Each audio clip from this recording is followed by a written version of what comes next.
Kekasih Tuhan di mata Tuhan. Nah, sebelum saya ngomongin soal kebangkitan adalah sebuah revolusi, saya ingin berbagi dulu kepada saudara tentang kematian Yesus itu.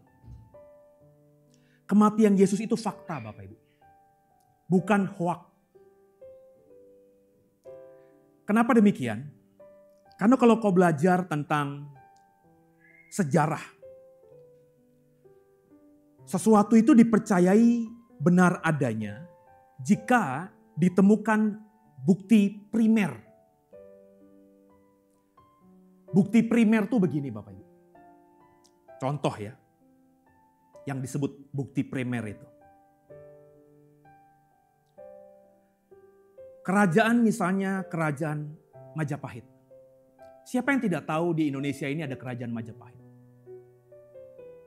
Saya mau tanya sama saudara. Kenapa kau yakin benar ada yang namanya kerajaan Majapahit itu? Kok orang Batak tiba-tiba percaya ada kerajaan Majapahit? Kok orang Dayak kenapa percaya ada kerajaan Majapahit?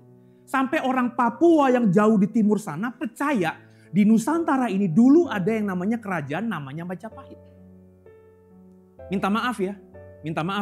Kalau kau sudah sedewasa ini bilang cuma, ya emang begitu aja Pak percaya, maafkan saya. Ya bodoh namanya. Masa mempercayai kerajaan Majapahit hanya karena orang-orang percaya itu ada zaman dahulu. Kan bodoh. Saya percaya kerajaan Majapahit itu ada. Kenapa? Karena saya belajar ternyata sumber primernya ada. Sumber primer itu apa? Narasi, kisah, prasasti, apapun itu yang ditulis oleh orang-orang yang hidup di zaman Majapahit itu.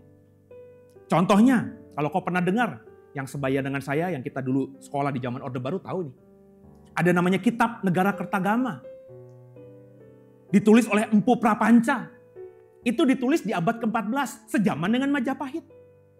Ada Kitab Pararaton. Itu ditulis di abad ke-15, abad ke-16, sejaman dengan Majapahit. Ada Kitab Sutasoma yang nulis Empu Tantular. Ditulis di abad ke-14, sejaman dengan Majapahit. Itu baru kitab-kitab. Belum prasasti-prasasti. Ada yang namanya Prasasti Kudadu tahun 1294 Masehi, sejaman dengan Majapahit. Ada Prasasti Canggu tahun 1358, sejaman dengan Majapahit. Ada Prasasti Waringin Pitu 1447, sejaman dengan Majapahit. Jadi kalau ada orang yang hidup di 2025 mengatakan Majapahit itu hanya cerita dongeng doang, itu bodoh justru. Kenapa? Karena ada banyak kitab yang berdasarkan uji karbon. Ada banyak prasasti yang ditemukan di Pulau Jawa ini yang sudah diteliti oleh para arkeolog dengan uji karbon. Itu yang ditulis sejaman dengan Majapahit yang membuktikan kerajaan Majapahit itu pernah ada di zaman ini. Namanya Raden Wijaya itu ada di kitab dan di prasasti itu. Namanya Gajah Mada ada, Hayam Wuruk ada Tribuana Tunggadewi ada. Semua nama-nama yang kita sering dengar itu berdekatan dengan Majapahit ada di kitab dan juga di prasasti itu. Tapi justru kalau saya belajar Majapahit, orang tuh ributin mukanya Gajah Mada. Ya ini konyol. Percaya lagi mukanya Gajah Mada gemuk begitu gitu. Padahal kalau kau belajar sedikit aja, yang merekayasa muka Gajah Mada itu kalau tidak salah Muhammad Yamin. Siapa Muhammad Yamin? Salah satu founding father kita. Dan mukanya dia itulah muka Gajah Mada, saudara, kalau kita belajar. Tapi kita mau menganggap bahwa Gajah Mada begitu. Jika kalau ada yang memerankan Gajah Mada, itu orangnya kurus, kita nggak percaya. Enggak kok, gemuk dari mana? Nggak ada patung Gajah Mada yang ditemukan di Pahat tahun abad ke-14.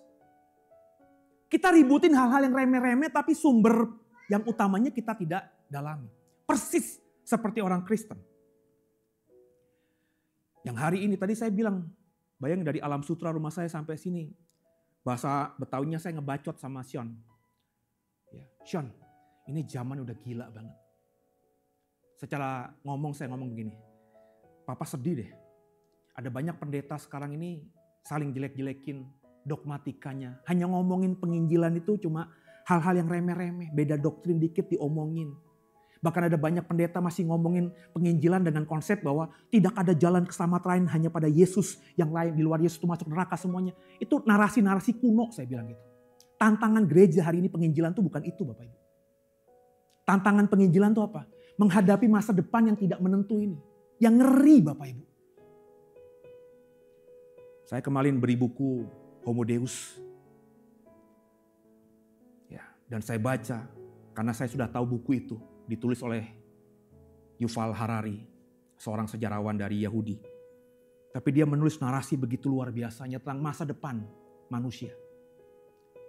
Manusia tuh Homo sapien kayak kita gini. Itu ke depan tuh bisa punah.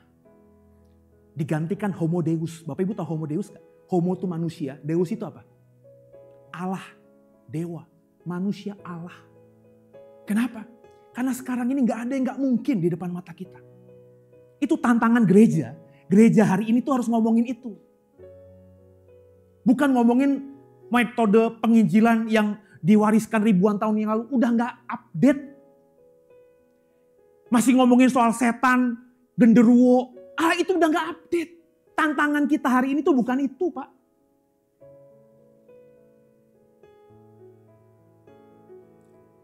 Singkat cerita deh, ini saya spoiler aja. Bapak Ibu pasti banyak yang belum tahu.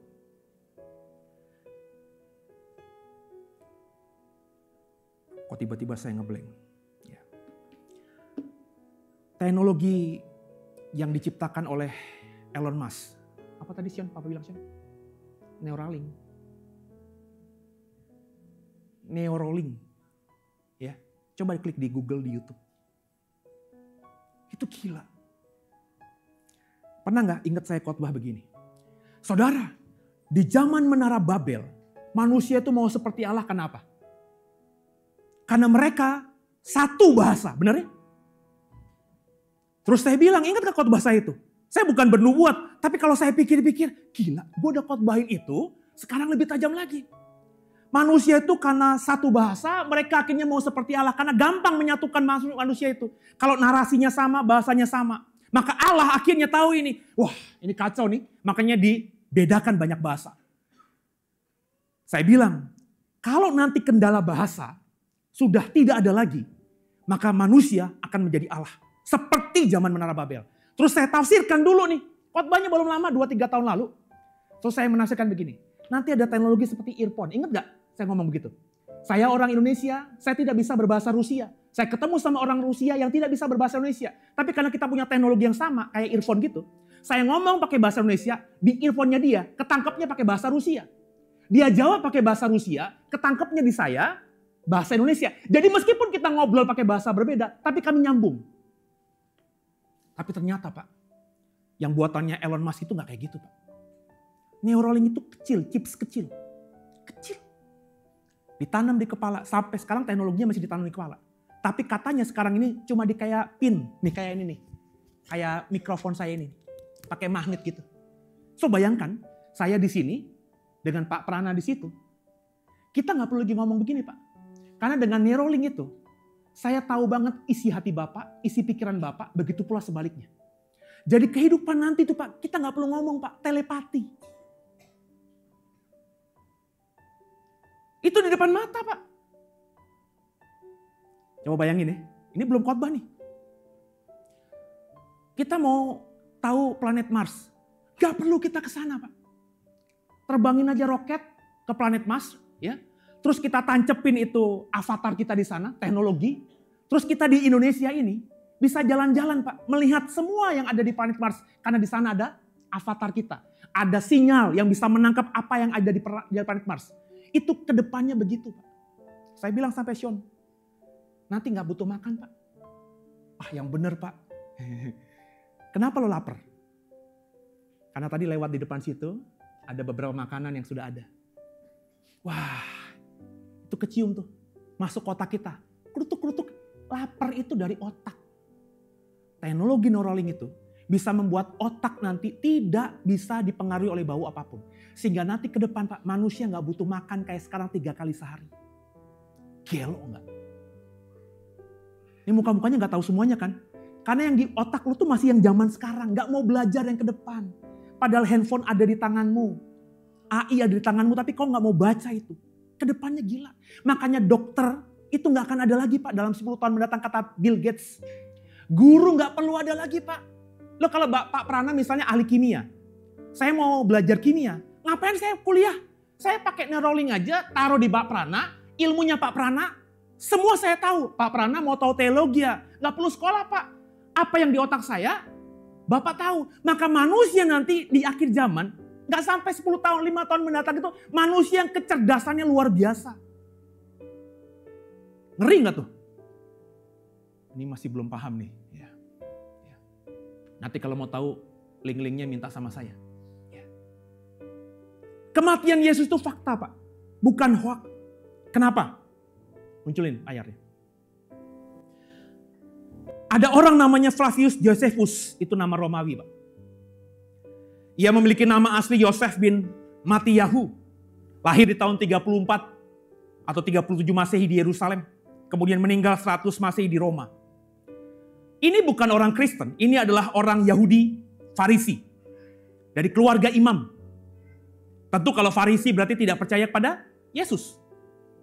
Tadinya ia adalah pemimpin militer dalam pemberontakan Yahudi dalam perang Yahudi pertama dengan Roma di sekitar tahun 70 Masehi.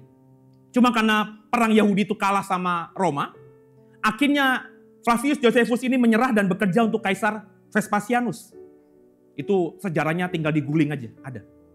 Dia nulis 2 buku yang terkenal. Pertama The Jewish War, perang Yahudi Romawi, dan yang kedua adalah Antics of the Jews, sejarah Yahudi dari penciptaan. Perhatikan, sejarah Yahudi dari penciptaan sampai tahun 66. Dulu saya penasaran dengan orang ini, sehingga ketika ada satu kesempatan kurang lebih 20 tahun lalu saya beli bukunya. 2 buku ini ada di sini. 20 tahun lalu harganya $25. $25 berarti tahun lalu, 20 tahun lalu itu sekitar 250.000. Ya kalau ngomongin 98 aja berarti sekitar 15.000 tinggal dikali $25. Mahal buku ini. Tapi karena dulu belum ada internet. Dan cerita tentang Yesus ada di sini Pak. Bukan cerita dari Alkitab ya. Di Antiks bab 18 poin 3. Nanti bisa dicek di sini. Ada tulisannya.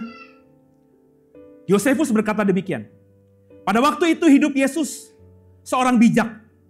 Pilatus menghukumnya disalib atas dasarkan pemimpin kami. Para pengikutnya melaporkan bahwa ia menampakkan diri hidup setelah 3 hari. Jadi ada orang, bukan murid Yesus, sepanjang hidupnya tidak pernah jadi Kristen. Sejarawan, orang Farisi, yang nulis bahwa ada orang dulu, orang bijak disebutnya, namanya Yesus, yang dihukum mati oleh Pilatus karena desakan pemimpin-pemimpin kami. Dan murid-murid Yesus ini berkata, dia bangkit di hari ketiga. Ini ditulis oleh orang yang hidup di zaman Yesus. Dia lahir tahun 37 sampai tahun 100 Masehi. 2 kitabnya ini, 2 bukunya ini ditulis di sekitar tahun 66 sampai 75 Masehi. Sejaman dengan Petrus nulis kitab surat Petrus. Sejaman dengan Paulus yang nulis semua surat-surat Paulus di dalam Alkitab. Sejaman. Kalau ada yang berkata bahwa Yesus tidak mati. Kalau ada yang berkata Yesus bukan sejarah. Orang itu belum banyak baca buku. Ada orang kedua. Ini bukunya. Namanya Tacitus. Ini orang Romawi Pak. Hidup di tahun 56 sampai 120 Masehi.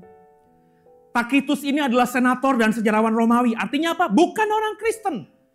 Di tahun 120 Masehi belum dijadikan Kristen sebagai agama Roma. Ini kaisar kafir. Kerajaan kafir. Dan Tacitus adalah seorang senator. Sehingga tulisannya itu bersifat historiografis. Bisa diakui sebagai sumber sejarah di zaman itu. Dia nulis buku. Judulnya Annales. Ini adalah sebuah karya sastra yang ditulis oleh Tacitus di sekitar tahun 115 sampai 120 Masehi. Ini mencatat peristiwa kekaisaran Romawi dari tahun 14 Masehi sampai tahun 68 Masehi. Maka dia menulis apa yang dia lihat, apa yang didengar di zamannya dia. Nah, dalam konteks kitab Annales bab 15 bagian 44. Tacitus menulis tentang kebakaran besar di Roma. Tahu cerita itu? Roma dibakar oleh Kaisar Nero tahun 64. Dan ini kata Tacitus dalam kitabnya Annales bab 15 ayat 44. Oleh karena itu, untuk menghentikan desas-desus Nero menuduh orang-orang yang disebut Kristen. Pendiri ajaran mereka, Kristus, telah dihukum mati oleh Pontius Pilatus pada masa pemerintahan Tiberius. Kalau orang nggak ngerti sejarah, dipikir ini kalimat biasa. Ini kalimat yang sangat dalam. Ada sejarawan Roma yang membuktikan bahwa Yesus kita itu pernah hidup.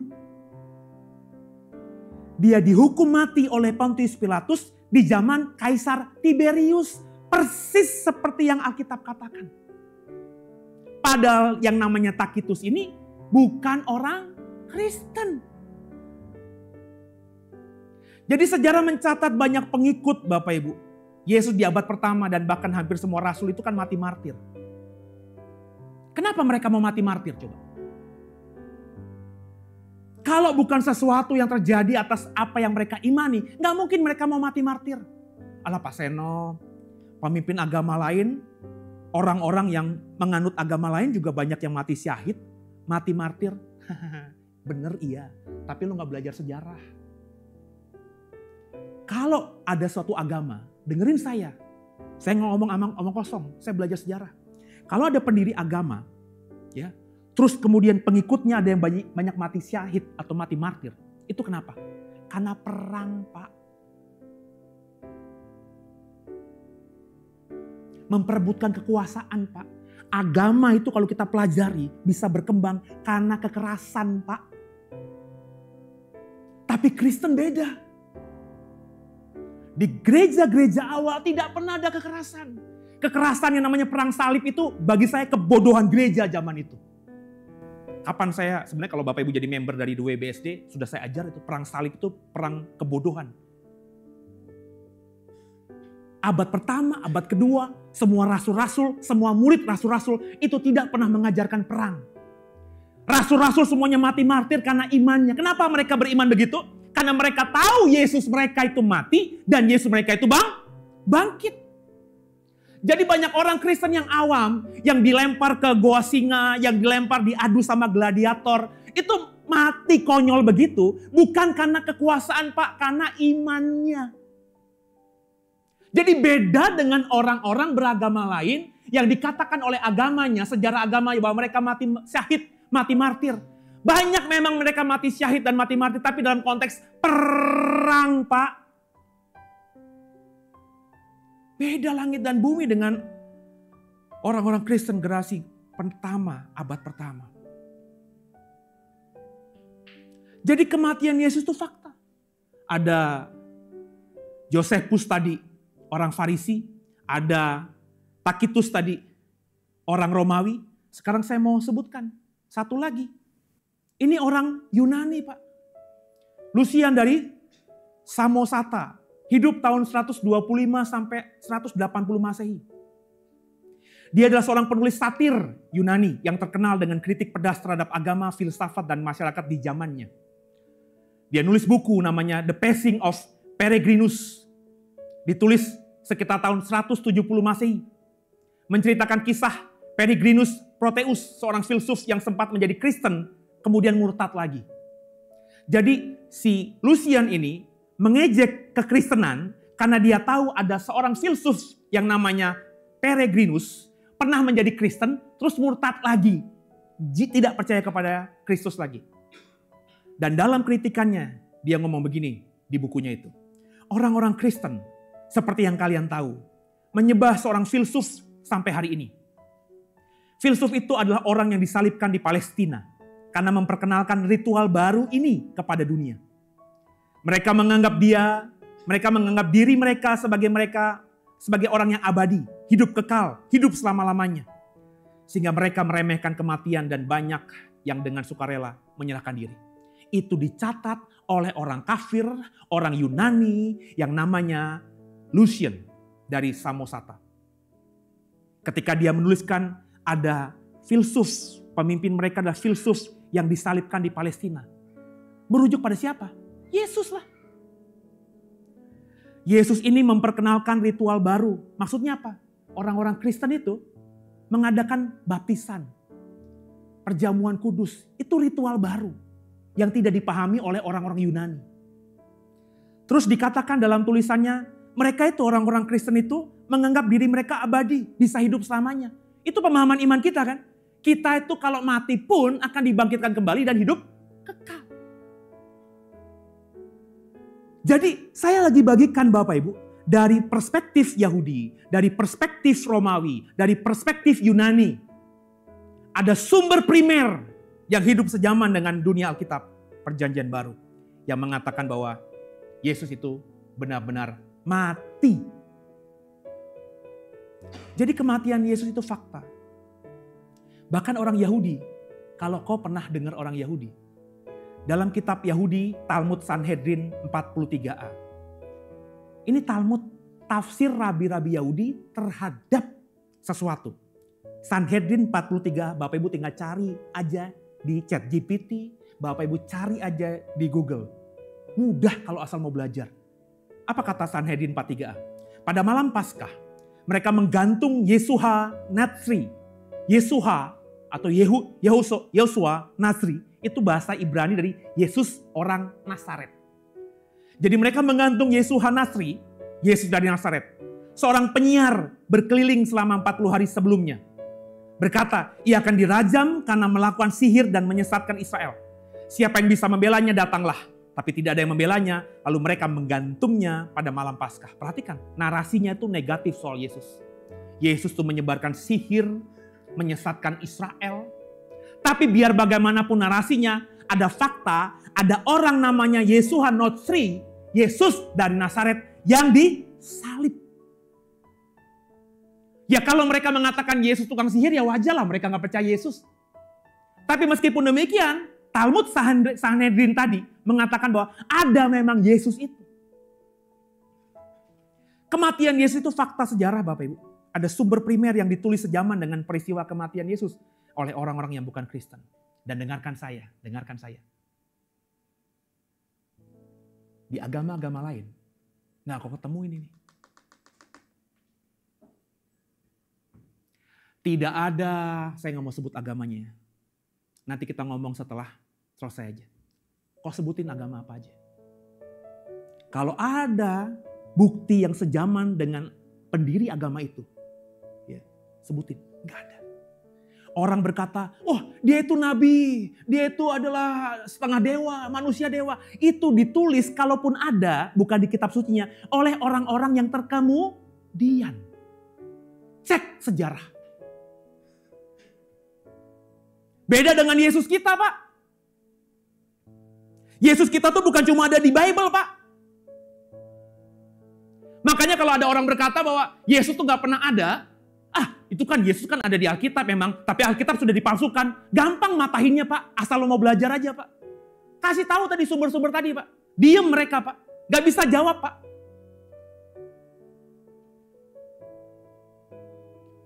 Jadi Yesus yang kita peringati kematian Jumat Agung kemarin, itu real, pernah hidup 2000 tahun yang lalu. Nah karena banyaknya sumber primer soal kematian Yesus, hampir tidak ada sejarawan yang serius meragukan bahwa Yesus adalah figur sejarah yang dieksekusi oleh Romawi. Nyaris gak ada. Kalaupun ada yang meragukan kematian Yesus, itu sekali lagi adalah orang-orang yang nulis beratus-ratus tahun kemudian. Yang memang tidak percaya kepada Yesus karena politik, karena kemauan, karena pemahaman imannya. Jadi Yesus bukan mitos. Melainkan figur sejarah yang mati secara nyata. Makanya kalau saya berdiskusi dengan orang yang beda agama dengan saya senyum-senyum Pak, gak pernah sakit hati Pak. Karena mereka mau bunyikan apapun ayat Alkitab katanya sudah dipalsukan. Ya tadi, bukti sejarah gak bisa diganggu-gugat. Seperti saya gak mungkin bisa bilang Bapak Prana mentang-mentang orang dari Karo. Pak Seno itu Jawa sentris. Gak ada itu kerajaan Majapahit, itu hanya buatan narasi orang-orang Jawa aja. Saya ketawain Pak. Kenapa? Karena bukti Majapahit ada. Itu nyata. Jadi kalau ada di sini orang Kristen bimbang imannya, gak percaya sama Yesus. Itu karena lu selama ini cuma beragama doang, gak mau belajar lebih.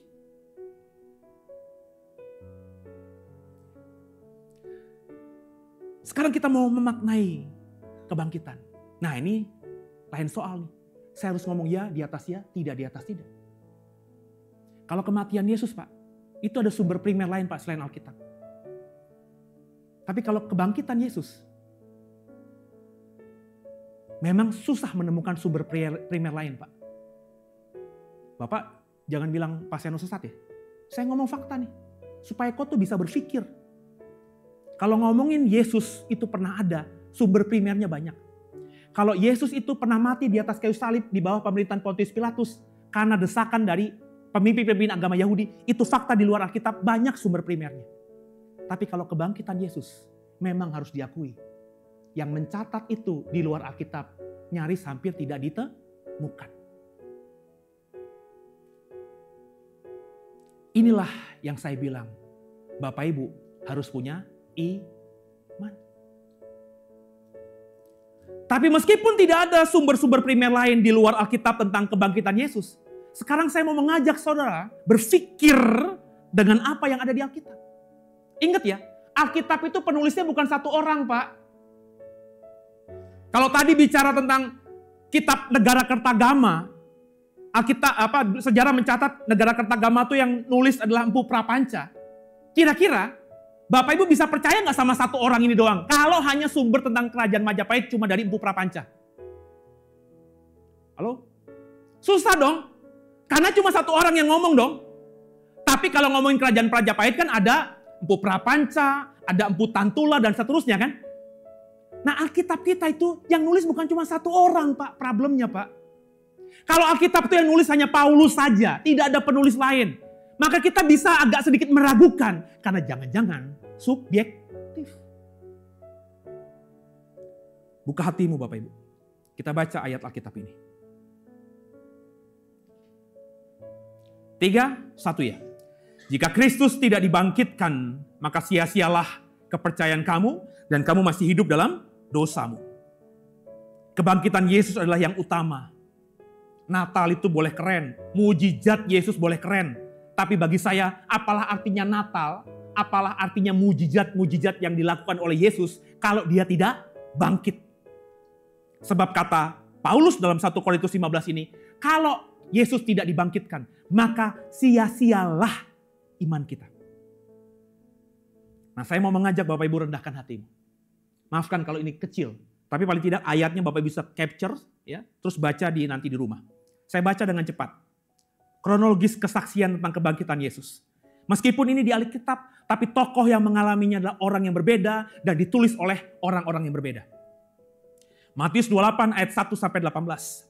Setelah hari Sabat lewat menjelang menyingsingnya fajar pada hari pertama minggu itu, pergilah Maria Magdalena dan Maria yang lain, 2 perempuan disebutkan. Maria Magdalena dan Maria yang lain menengok kubur itu. Tiba-tiba terjadilah gempa bumi yang hebat sebab seorang malaikat Tuhan turun dari langit dan datang ke batu itu. Pernah berpikir nggak? Kok gempa bumi lagi? Waktu Yesus mati gempa bumi. Kok waktu bangkit gempa bumi? Saya sempat bertanya, kalau di Indonesia gempa bumi mah biasa gitu. Karena daerah vulkanik kan. Ternyata Bapak Ibu, di Israel itu memang pernah tercatat berkali-kali dalam sejarah. Pernah mengalami gempa bumi. Karena Israel itu berada di lempengan. Jadi makanya ketika ada gempa bumi besar pas Yesus mati, kemudian ada gempa-gempa susulan, jadi masuk akal. Wajahnya bagaikan kilat dan pakaiannya putih bagaikan salju. Penjaga-penjaga itu pun gentar ketakutan dan menjadi seperti orang mati. Akan tetapi malaikat itu berkata kepada perempuan-perempuan itu. Perempuan itu siapa? Maria Magdalena dan Maria yang lain. Janganlah kamu takut sebab aku tahu kamu mencari Yesus yang disalibkan itu. Ia tidak ada di sini. Sebab ia telah bangkit sama seperti yang telah dikatakannya. Mari lihatlah tempat ia berbaring. Segeralah pergi dan katakanlah kepada murid-muridnya bahwa ia telah bangkit dari antara orang mati. Mendahului kamu ke Galilea. Di sana kamu akan melihat dia. Sesungguhnya aku telah mengatakannya kepadamu. Mereka segera pergi dari kubur itu. Mereka siapa? Maria Magdalena dan Maria yang lain. Dengan takut dan dengan sukacita yang besar mereka berlari cepat-cepat untuk memberitahukannya kepada murid-murid Yesus. Tiba-tiba Yesus menjumpai mereka dan berkata, "Salam bagimu." Mereka mendekatinya dan memeluk kakinya serta menyembahnya. Siapa nyanyi di sini? Mereka ini siapa? Maria Magdalena dan Maria yang lain. Mereka memeluk kaki Yesus dan menyembah Yesus. Lalu kata Yesus kepada mereka, "Jangan takut. Pergi katakanlah kepada saudara-saudaraku supaya mereka pergi ke Galilea dan di sana mereka akan melihat aku." Perhatikan baik-baik. Ini Matius, Injil Matius yang nulis Matius. Di dalam Injil Matius yang menjadi saksi pertama kubur kosong siapa? Maria Magdalena dan Maria yang lain. Tolong diperhatikan. Karena ini kebenarannya tuh main blow up buat saya. Saya nggak tahu nanti buat saudara. Perhatikan baik-baik. Saya nggak pernah ngajar saudara yang ordinary. Kalau udah umum mah ngapain saya ajarin lagi. Tapi dengerin ini. Meskipun ayatnya mau gimana ya, cuma itu doang ya. Tapi saya mendapatkan rema dari sini. Maria Magdalena, Maria yang lain. Itu menjadi saksi pertama kubur kosong dan saksi pertama melihat Yesus bangkit. Mereka memeluk kaki Yesus dan menyembah Yesus. Itu kata Matius. Sekarang kita lihat Markus 16 ayat 1 sampai 9. Ayat 1 dan ayat 9. Sekarang Markus ya.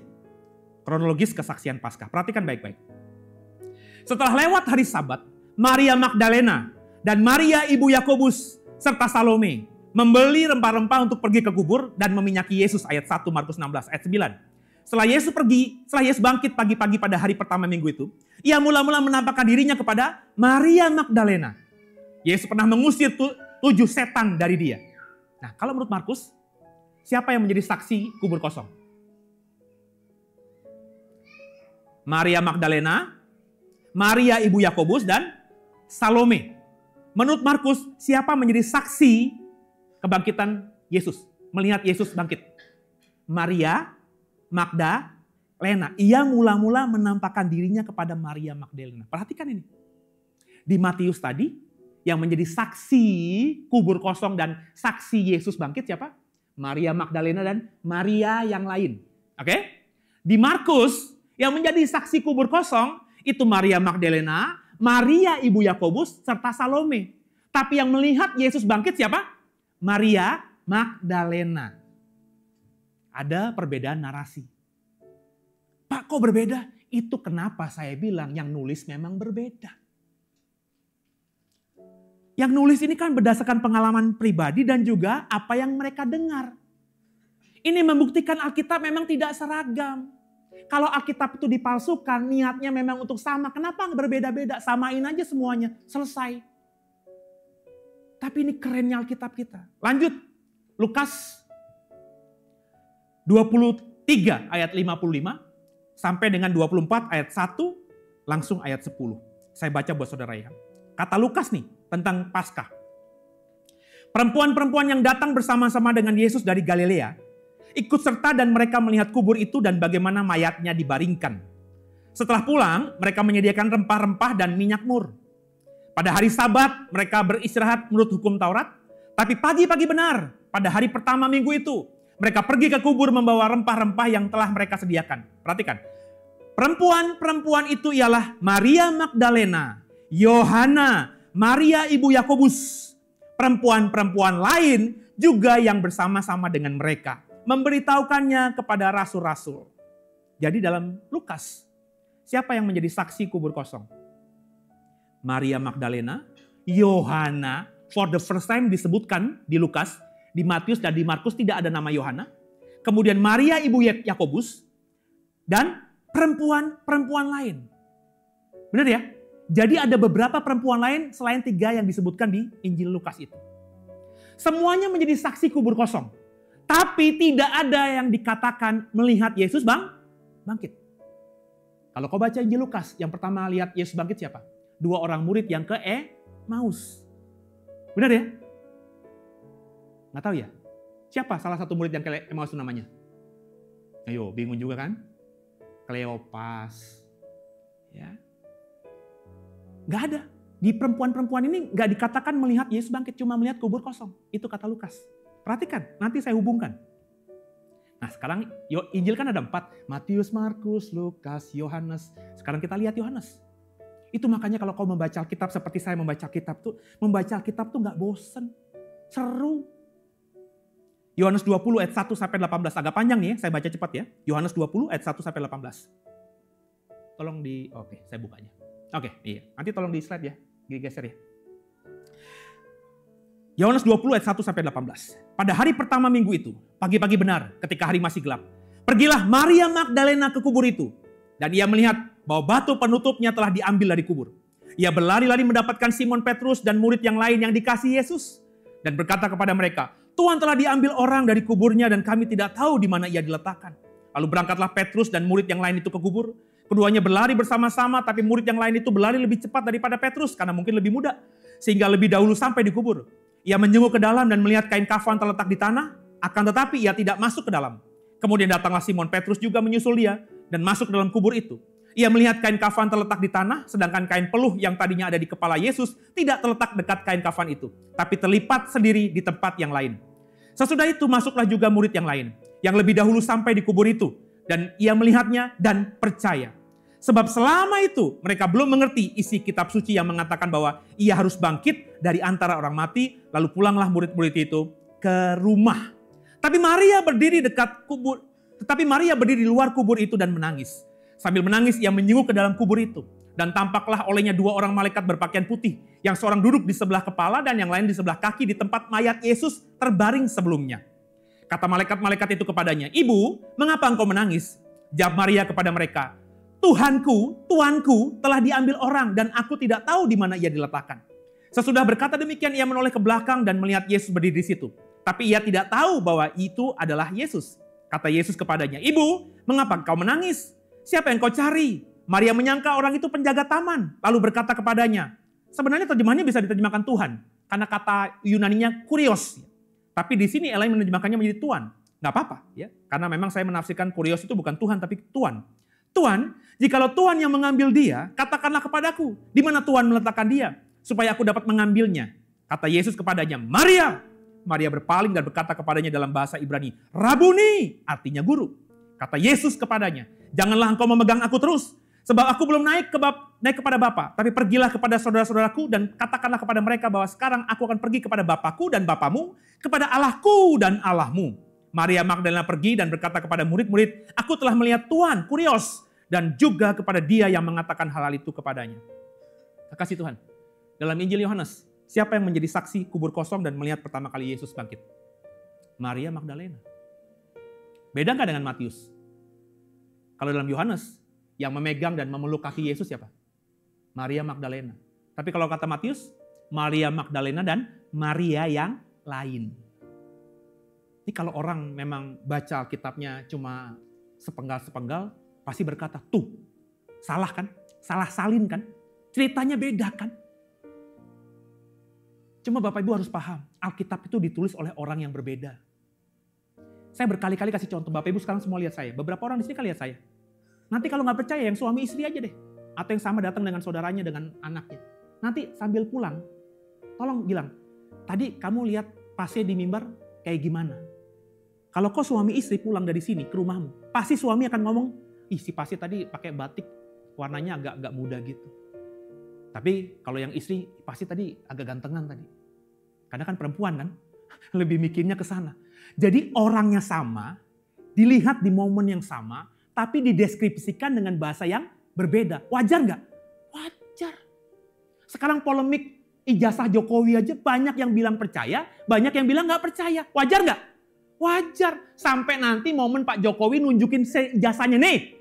Terus akhirnya tervalidasi. Maka semua orang yang tidak percaya pasti akan bungkam. Termasuk saya. Tapi karena ini kan belum ada kan? Maka kita boleh nggak berkata itu ijazah palsu? Boleh, orang belum ada dibuktikan kok. Semua orang boleh berbeda pendapat Bapak Ibu. Nah sekarang bagaimana kita membacanya nih? Dari Matius, Markus, Lukas, Yohanes. Saya coba paparkan dengan detail. Yang menjadi saksi kubur kosong, kalau kata Matius adalah Maria Magdalena dan Maria yang lain. Kalau kata Markus, ada Maria Magdalena, Maria ibu Yakobus. Nah, Maria yang lain di Injil Matius yang tidak disebutkan namanya, nggak ada deskripsi panjang lebar, ternyata oleh Markus disebut Maria ibu Yakobus. Berarti Maria ibu Yakobus di Injil Markus itu adalah Maria yang lain yang ditulis oleh Matius. Oke? Kemudian ada lagi perempuan ketiga versi Markus tadi siapa? Salome. Sekarang apa kata Lukas? Maria Magdalena, Yohana, Maria ibu Yakobus. Nah, ada Maria ibu Yakobus. Maria ibu Yakobus ini kalau ngomongin di Injil Markus ada tuh Maria ibu Yakobus juga. Yang oleh Matius disebut Maria yang lain. Dan kemudian kalau setelah Lukas bukan cuma 3 orang ini saja, tapi ada perempuan-perempuan lain juga bersama-sama dengan mereka. Mungkin salah satunya Salome. Oke ya? Jadi kalau kata Lukas, mungkin kita bisa menafsirkan kan, Maria Magdalena, Yohana, Maria ibu Yakobus yang disebut oleh Matius Maria yang lain, dan perempuan-perempuan lain itu Salome salah satunya. Sehingga akhirnya Matius, Markus, Lukas nyambung. Tapi kalau versi Yohanes yang disebutkan cuma Maria Magdalena. Tapi kalau kita ngelihat kerangkanya kan nggak ada yang salah. Emang Maria Magdalena disebutkan oleh Matius, Markus, Lukas. Nah, fakta yang menjadi saksi pertama kebangkitan Yesus. Ini menarik nih. Kalau Matius yang menjadi saksi Yesus bangkit pertama kali adalah Maria Magdalena dan Maria yang lain. Mereka memeluk kaki Yesus. Kalau kata Markus, Maria Magdalena. Kalau versi Lukas memang tidak disebutkan, makanya yang melihat Yesus bangkit itu Kleopas dan seorang murid yang lain yang menuju ke Emmaus. Yohanes mengatakan Maria Magdalena. Itulah yang menjadi saksi kebangkitan Yesus. Nah, kekasih Tuhan, ada perempuan-perempuan tadi. Kalau kita bicara Paskah saya bilang ada revolusi. Kita belajar dari perempuan ini. Peran Maria Magdalena dalam peristiwa kebangkitan Yesus sangat vital. Makanya akhirnya banyak orang mengatakan macam-macam tuh. Maria Magdalena itu pacarnya Yesus lah dan macam-macam lah. Ada aja gitu yang orang ngomong begitu. Dulu ada film Da Vinci Code, heboh banget. Kita orang Kristen marah-marah, saya cuma senyum-senyum aja. Ya biarin aja lah mereka menafsirkan Maria Magdalena itu istrinya Yesus segala macam, ngapain kita ribut sih? Ya. Nah saudara, Maria Magdalena itu vital dalam kebangkitan Yesus, tapi problemnya memang Alkitab kita menginformasikan Maria Magdalena itu sangat terbatas. Saya cuma menemukan dua yang sangat signifikan soal Maria Magdalena. Pertama, dia disebut Maria Magdalena mungkin karena berasal dari Magdala, seperti yang dicatat oleh Injil Lukas. Maria dari Magdala. Magdala itulah yang kemudian dikatakan Magdalena. Kemudian di Markus dikatakan Yesus pernah mengusir dia, mengusir 7 setan dari dia. Jadi Maria Magdalena itu pernah dalam situasi masalah hidup yang luar biasa berat. 7 setan mengikat dia, Yesus melepaskan itu. Oke? Itu Maria Magdalena. Sekarang kita coba telisik. Siapa Maria yang lain tadi lebih dalam lagi? Menurut Matius kan tadi ada perempuan yang disebut Maria yang lain. Dan sudah saya jelaskan mungkin saja dia adalah Maria ibu Yakobus. Buktinya ada di Matius 27 ayat 55 sampai 56. Ada juga di situ banyak perempuan yang melihat dari jauh. Yaitu perempuan-perempuan yang mengikuti Yesus dari Galilea. Coba dibuka ayatnya. Oke. Di Matius 27 ya. Saya baca lagi ya. Ada juga di situ banyak perempuan yang melihat dari jauh. Yaitu perempuan-perempuan yang mengikuti Yesus dari Galilea untuk melayani dia. Di antara mereka terdapat Maria Magdalena, Maria ibu Yakobus dan Yusuf dan ibu anak-anak Zebedeus. Matius mengatakan yang menjadi saksi dari kebangkitan Yesus adalah Maria Magdalena dan Maria yang lain. Tapi kalau kita baca Matius 27 bukan Matius 28 ya. Dalam peristiwa ketika Yesus ada di kayu salib, yang dikatakan Matius 27 tadi ada Maria Magdalena, Maria ibu Yakobus dan Yusuf dan ibu anak-anak Zebedeus. Oke. Matius 28 ayat 1 baru mengatakan setelah hari Sabat lewat menjelang menyingsingnya fajar pada hari pertama minggu itu pergilah Maria Magdalena dan Maria yang lain. Nah, maka saya menghubungkan Maria yang lain yang dikasih warna kuning itu. Kalau kita lihat ayat di atasnya Matius 27 itu adalah Maria ibu Yakobus dan Yusuf. Oke? Maria Magdalena disebutkan di dua ayat ini, tapi ada satu yang disebutkan. Ya, apa itu? Ibu anak-anak Zebedeus. Nanti saya tafsirkan siapa ibu anak-anak Zebedeus itu. Jadi Bapak Ibu, Maria ibu Yakobus dan Yusuf ini di tempat lain di Matius dikatakan sebagai Maria yang lain. Maria ibu Yakobus dan Yusuf di tempat lain disebut sebagai Maria ibu Yakobus muda dan Yoses. Buka coba ayatnya. Markus 15:40. Perhatikan. Ya, saya baca buat saudara ya. Ada juga beberapa perempuan yang melihat dari jauh. Di antaranya Maria Magdalena, Maria ibu Yakobus muda dan Yoses serta Salome. Markus. Jadi Maria ibu Yakobus dan Yusuf di Matius tadi oleh Markus dikatakan Maria ibu Yakobus muda dan Yoses. Yoses ini Markus, Yusuf itu di Matius. Berarti Yusuf dan Yoses adalah orang yang sama. Cuma di Markus dikatakan Maria ibu Yakobus muda. Perhatikan ini. Kenapa disebut Yakobus muda? Nanti saya jelaskan. Ya. Lalu kalau kita baca Markus 15 ayat 47. Juga disebut Maria ibu Yoses. Jadi bukan cuma dikenal sebagai Maria ibu Yakobus muda. Tapi juga disebut Maria ibu Yoses. Ini orang yang sama yang dibicarakan di Markus 15:40 dan juga Markus 15:47.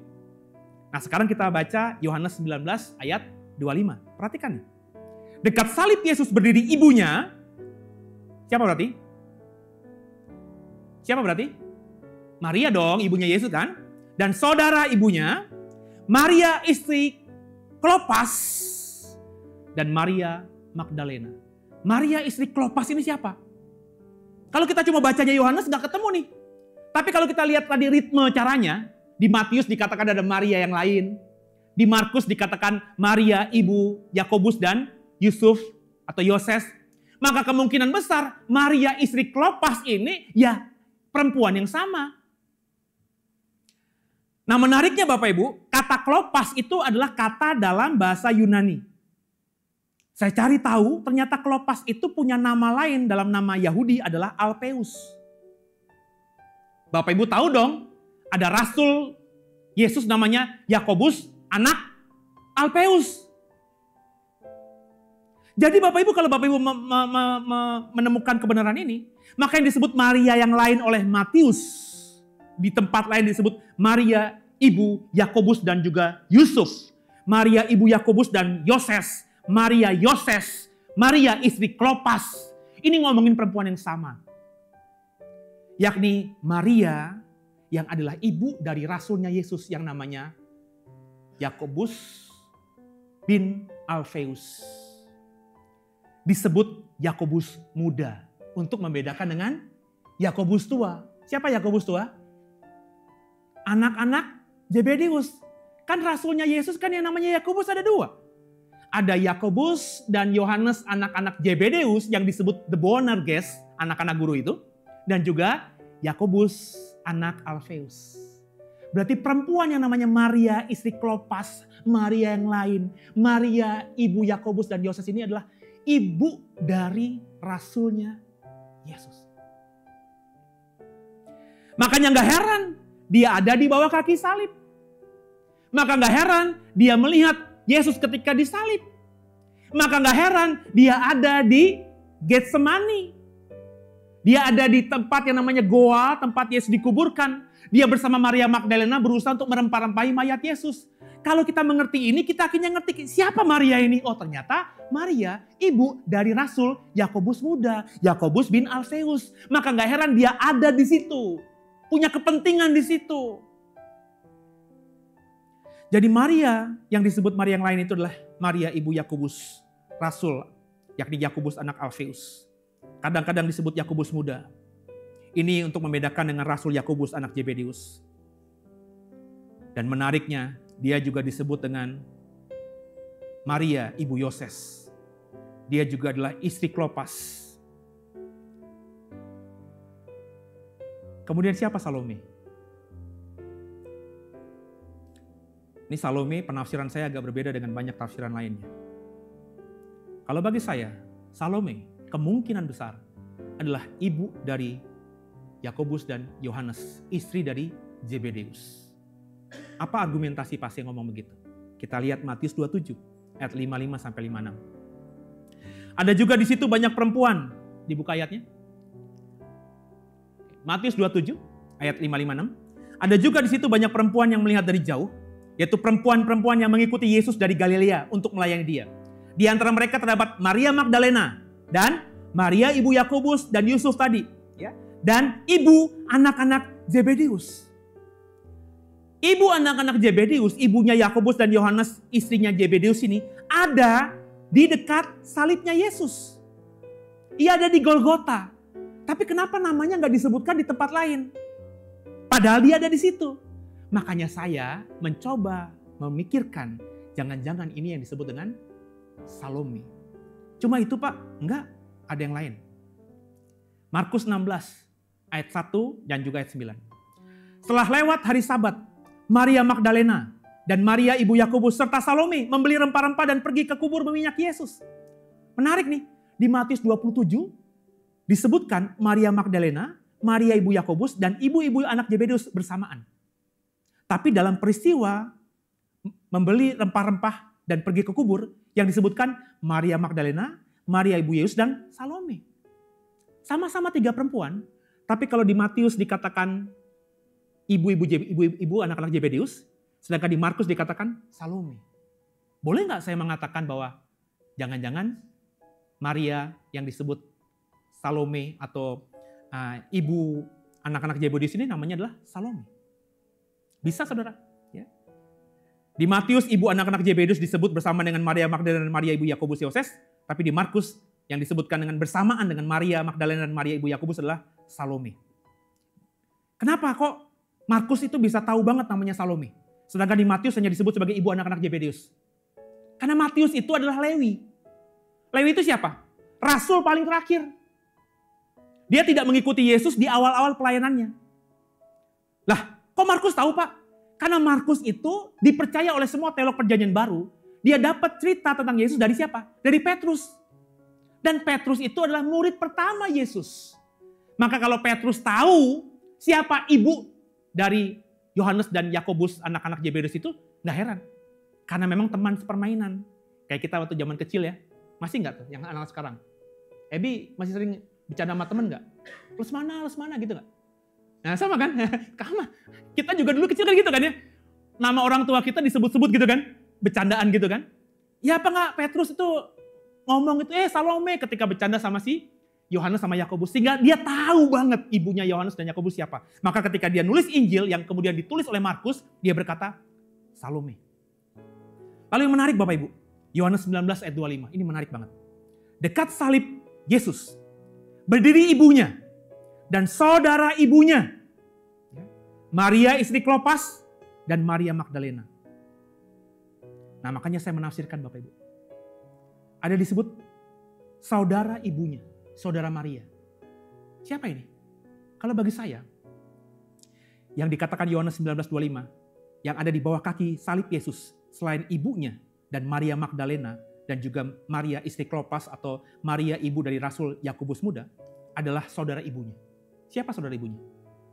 Kalau bagi saya adalah Salome.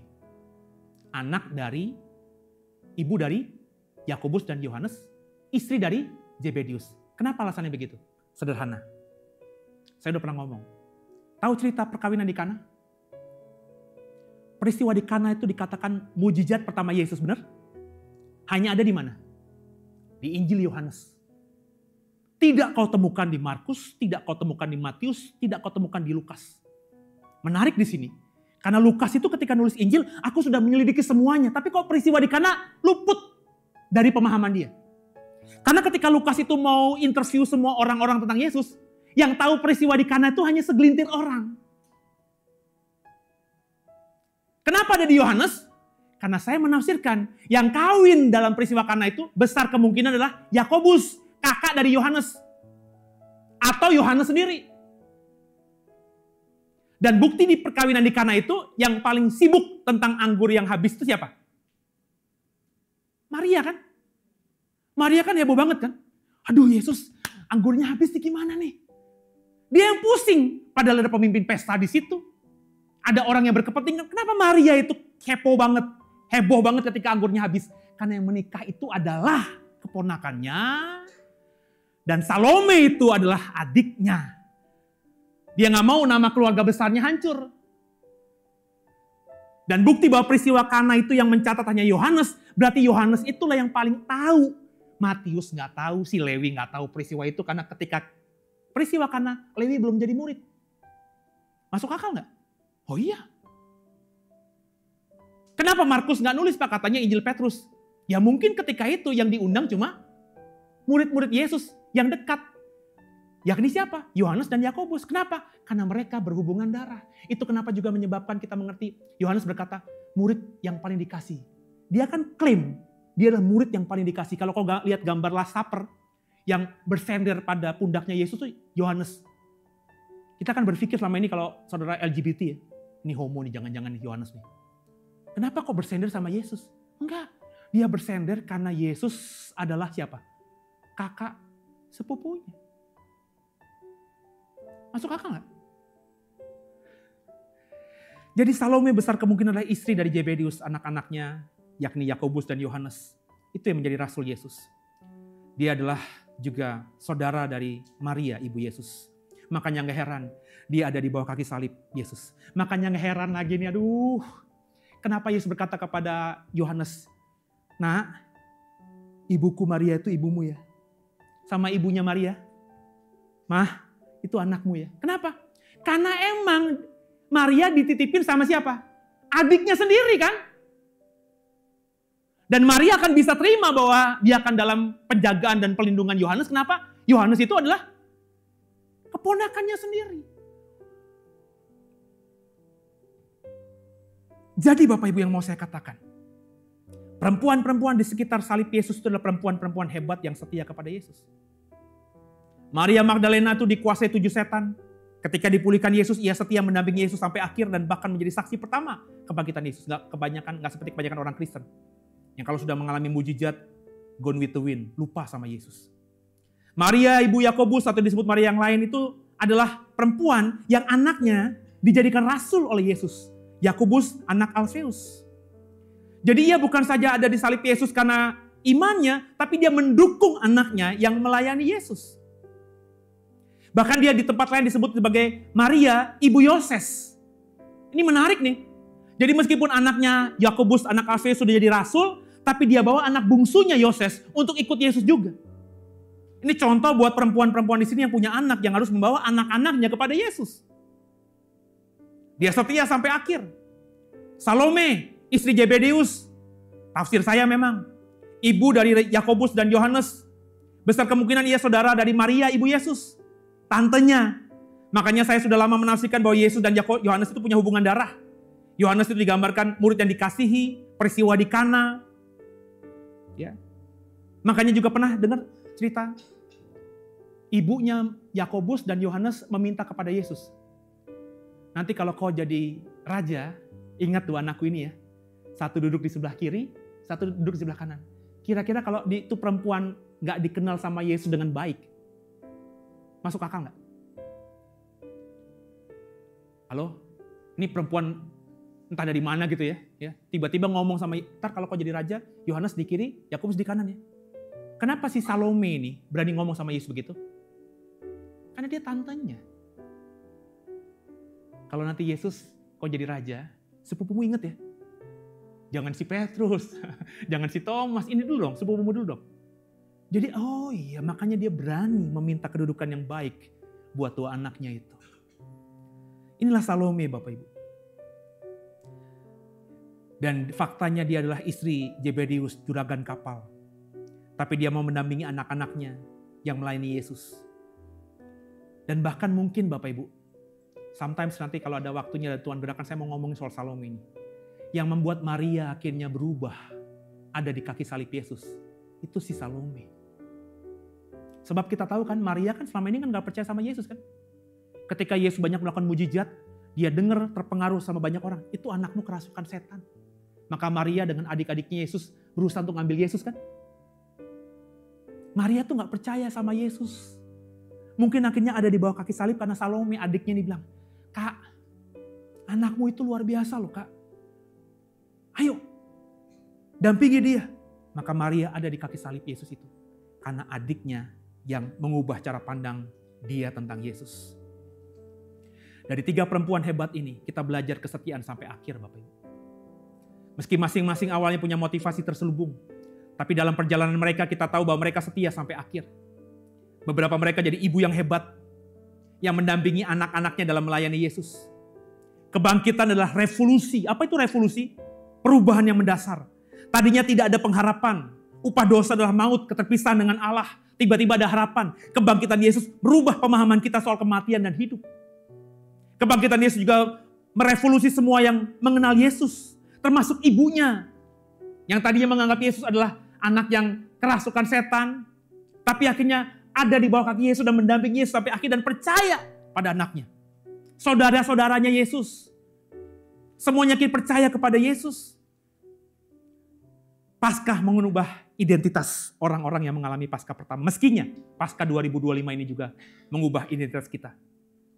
Firman Allah mengatakan, kalau dibukakan, 2 Korintus 5 ayat 17. Jadi siapa yang ada dalam Kristus, ia adalah ciptaan yang baru.